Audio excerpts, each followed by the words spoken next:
Kaixo, zer moduz, prest zaude denboran atzera egiteko? Tira, txari eroso, gaur bidaia ikaragarri bat egingo dugu eta Jesusen munduan murgilduko gara. Bai, ondo entzun duzu, benetako bidaia bat. Denboran, goazen ba.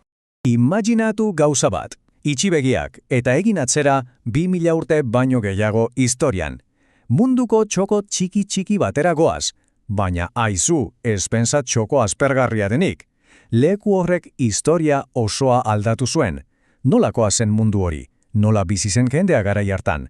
Ba horixe deskubrituko dugu orain. Jantzi esploratzaile txapela. Hasteko, erromatarren mundua ulertu behar dugu.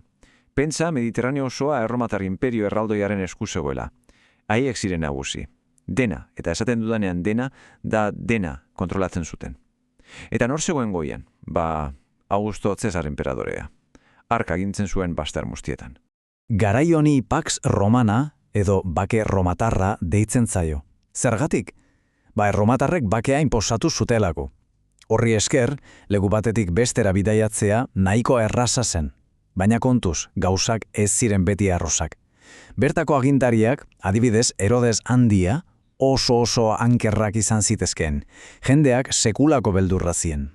Eta agian galdetuko diozu zeure buruari. Nola dakigu hau guztia? Ba, batez ere Evangelio izeneko tekstu zaharrei esker. Hitz honek grezieraz berri ona esan nahi du.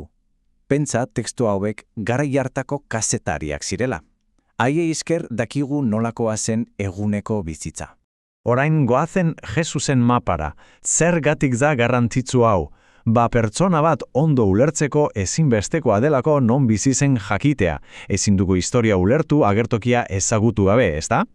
Begiratu ondo mapa hau, gure gida izango da eta. Iparraldetik hegoaldera, 3 eskualde garrantzitze daudere. Goian Galilea daukagu, erdian Samaria, eta behean Judea. 3 leku, 3 mundu erabat desberdin. Gorde ondo 3 izeneuek buruan. Azgaitezen iparraldean, Galilea. Hau zen Jesusen etxea. Hemen hasi zen, Nazaret izeneko herriska txiki batean. Hemen pasa zuen bere bizitzaren zatirik handiena, lanean eta inguruekin bizitzen. Eta nolakoa zen bertako jendea? Ba, jende oso xumea zen. Nekasariak, arotzak, arrantzaleak. Oso gogor lana egiten zuten egunero jatekoa lortzeko. Bizirauteko benetako borroka bat zen. Gainera, erromatarrei zerga itzugarriak ordaindu behar zizkieten, jende langilea eta txiroa zen. Konparazio txiki bat egingo dugu dena hobeto ulertzeko. Pentsa romatar agintari aberatzetan, Ponzio Pilato bezalakoetan. Haiek izazo ondoan bizi ziren, luxuzko jauregietan, ezeren faltarik gabe.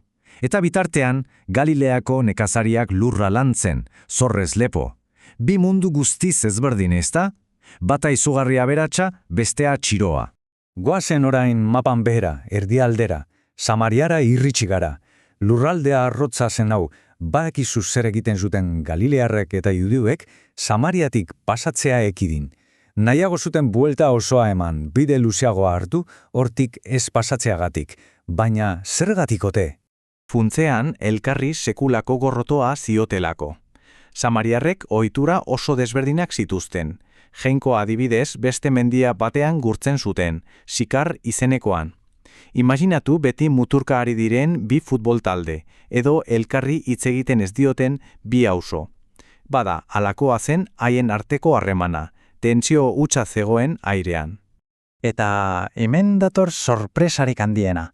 Gorrotu izugarri horren erdian, Jesusek historia ospetsu bat kontatu zuen laguntzeari buruz, eta asmatu nor jarri zuen eroitzat. Bai, Samariar bak. Samariar onaren istorioa da.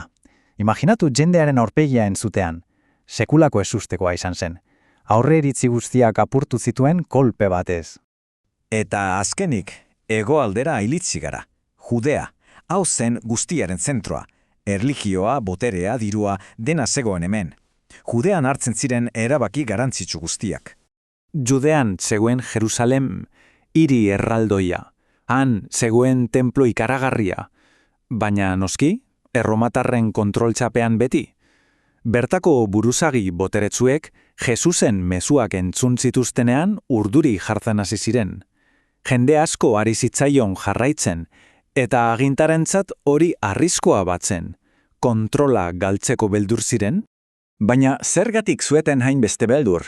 Jesusen mezuak oso simpleak baina oso argiak zirelako.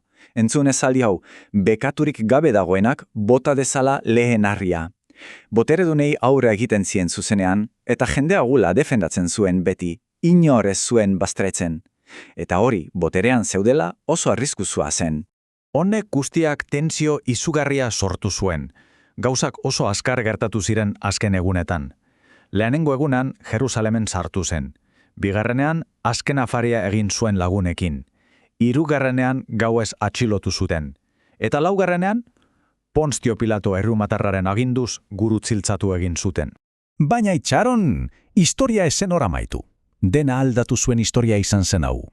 Bere lagunek, hasieran oso beldurtuta egon arren, esan zuten berpiztu egintxela, eta garrantzitsuena dena bere mezua zabaltzen jarraitu zuten. Ez ziren isildu. Bere irakaskuntzen ondarea ikaragarria izan zen. Mezu hori mundu guztiarentzat zen inporta gabe nongoa zinen edo zenbat diru zenuen. Maitasunean, barkamenean eta berdintasunean oinarritako mezua zen, eta horixe izan zen gaur egun ezagutzen dugun kristautasunaren hasia. Hasi hori mundu osora zabaldu zen tximista bezala. Eta horrela, iristen gara gaurko bideaiaren amaierara. Baina galdera batekin utzi nahi zaitut. Ondo pentsatzeko. Nola da posible Erromatar imperioko txoko txiro bateko arrotz xume batek mundu osoak goitik bera aldatzea? Pentsatu horretan. Eskerrik asko nerekin egoteagatik gaurko azalpen honeten, eta horrengo arte.